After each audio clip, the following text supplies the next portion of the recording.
Hello and welcome to another episode of Tabletop Tuesday. This week we're looking at a modern storm deck for MtG. As you can see, it's very simple. The goal of this list is to kill your opponent with Grape Shot. It has a storm mechanic, so every time a spell is played in a turn, it counts up, and on the turn you try to play this card, it counts for the storm count is usually 5, 6, 7, 8, 9, 10. You build it up with cheap card draw spells that either cost life, 1 mana, or you cost your 2 mana rituals that pay 2. Oh, hold on, let me give you an image. Pay 2, it adds 3 mana to the pool. And then you have guys that cheap your cards up. Mana fixing. Like this gives you a card draw and mana fixing. Makes the card spells cast cheaper. Tutors. Lets you give all the cards in your graveyard flashback to play them again. Your win condition. And then your enabler. Nobody plays this anymore. I have not seen this played in any modern tournament this season. And I don't understand why. Storm was a huge deck at Washington, D.C. It's PIQ, which was 2 days ago. This video is going up on Tuesday, yeah. So this went up on Sunday, the 25th? 25th? Yep, Sunday the 25th. Storm was everywhere in the IQ I was at down in D.C., but everybody's playing the Power Masters build. I don't like the Power Masters build because of the fact that Abrupt Decay exists in this format. I just don't like getting 2 for 1 on your engine. Like, you play Abrupt Decay, your opponent gets it. Additionally, the Power Master Ascension relies on the graveyard, and graveyard hate is going to get real fast because of the between the Jund decks getting more popular, and then the Rest in Peace is going to come back out once people realize the graveyard is important. So, for now, I'm going to be playing this little pile here. Board's kind of flexible. It comes down to what you want to see. Python against random enabler stoppers or cards that will try to like hurt you.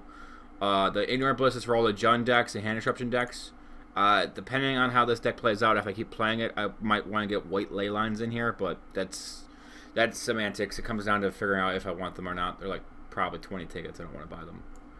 For Echoing Truths, get rid of all of you. I've played against a resistor deck and anything like that. Something to just get a storm count up, get a permanent off the board, give you an extra turn or 2, or stop any kind of stop hate cards.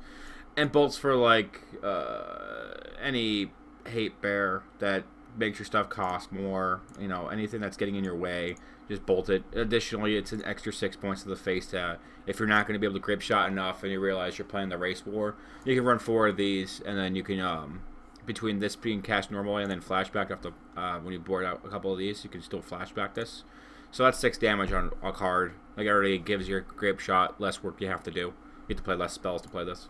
So, here's the deck in its glory, and we'll go on to the match I did for this video. Here we are in round 1. We are on the draw. We had a mulligan down to 6 cards, and then we just drew a card. My opponent played Land Bird. Our hand is Island, draw spell, draw spell, draw spell, draw spell, mana fixing, and a win condition. Not too concerned. Next turn. I played a land. I set it up with the Serum Visions. He plays a 2, passes, we go to our turn, land, fixing, put the cards where they need to be, pass. He fixes land, untaps, plays a dude, not relevant, swings for 2, don't care. We can sit here all day, take damage, don't care. So far, he's a bunch of dudes on the board, he's making mana, he's attacking for 2 to 5 every turn. We're just going to keep playing lands and not do anything. It's 5 is fine. Damage is fine. We'll take damage. We'll fetch. We'll get more lands. We'll see what his hand is. We see that Path to Exile. So we play the Goblin Electromancer into his removal spell because we want the extra land. And if he doesn't answer it, then I'll get to go off. He answers it immediately. We'll take the land. We're back to his turn. He plays a threat. Alright, on this turn we're going down to 5 now, and he's got this huge angel, so we have to win this turn. Sure, we'll take the 5. We draw a card. It's going to be the step all turn.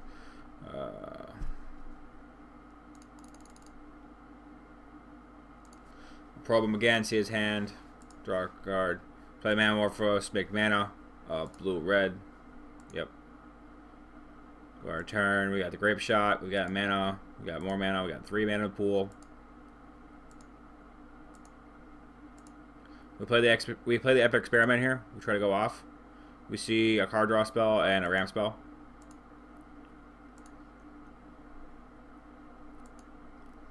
We cast a card draw spell. We cast a ramp spell. We make mana. We cast a card draw spell. We go to 1. We see some threats. We draw a land. We play the ramp spell. Make some mana. And we scooped. We fizzled. We didn't see anything. So we lost game 1. Here we are in game 2. We kept 1, 2, 3, 4, 5. We kept the 7-land hand. We did not mulligan. We got a land. We got 2 electromizers. We got a hand. We can see what's in his hand. And we got mana sources.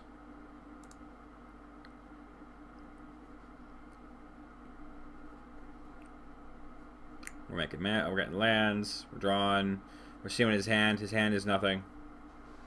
Play our goblin. Pass. He draws a path to exile. Draws a path to exile. I don't care. Plays your abrupt decay. Plays the thought seize. Sees my hand. Takes it. Something. Pass. Now we're on our turn. We play another electromizer.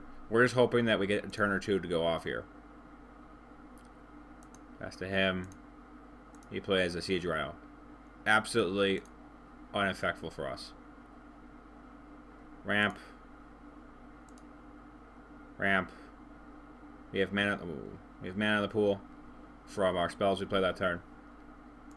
We're gonna take a look at his hand. We see nothing. Like, cool. He's got creatures. We have to win.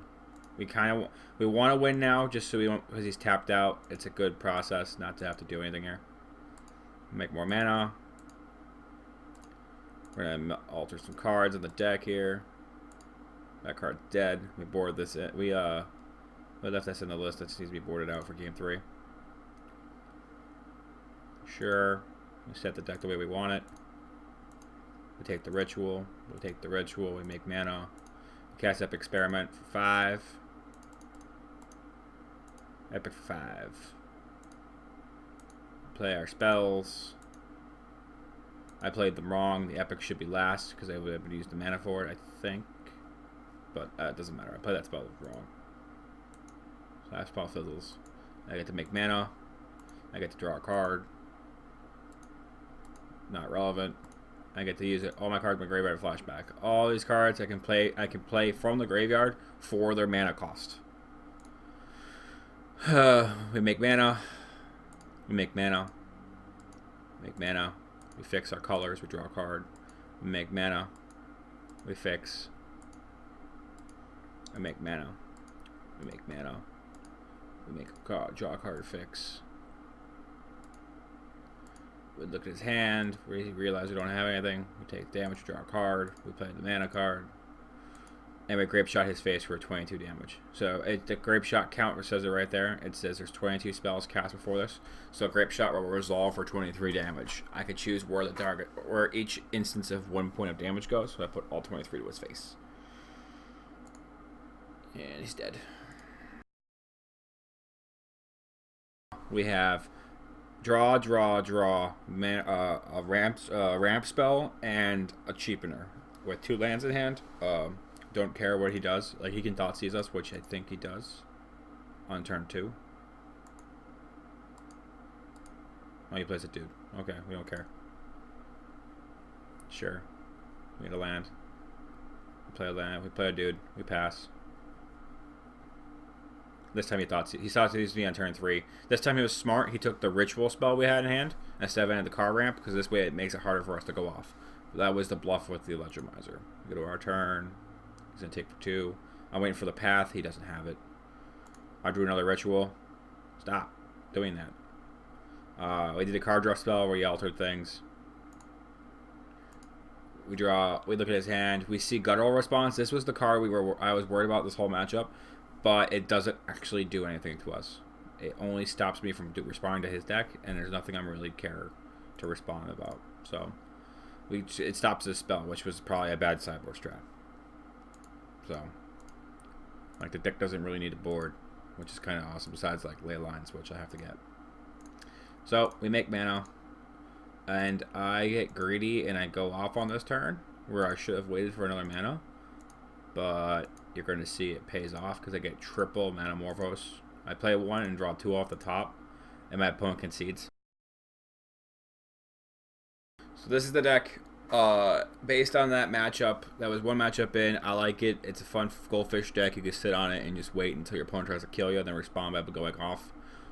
There are a couple tweaks to the list I would probably want to make, depending on the metagame. The sideboard is completely flexible. Everything in that board is pretty much the only thing you really want is the Ignorant Bliss, and if you switch that for Leyline Sanctity, the board in itself you don't need. Maybe the bolts, but beyond that, the main deck is pretty solid. I much like this version where it's just all spells in your hand just go off, and you only play one permanent, compared to the other lists that are running a different permanent that if you blow it up, your deck gets so much worse. So there it is, Storm. Take it out, try it out next time at home, and see what you guys think. Thanks for watching.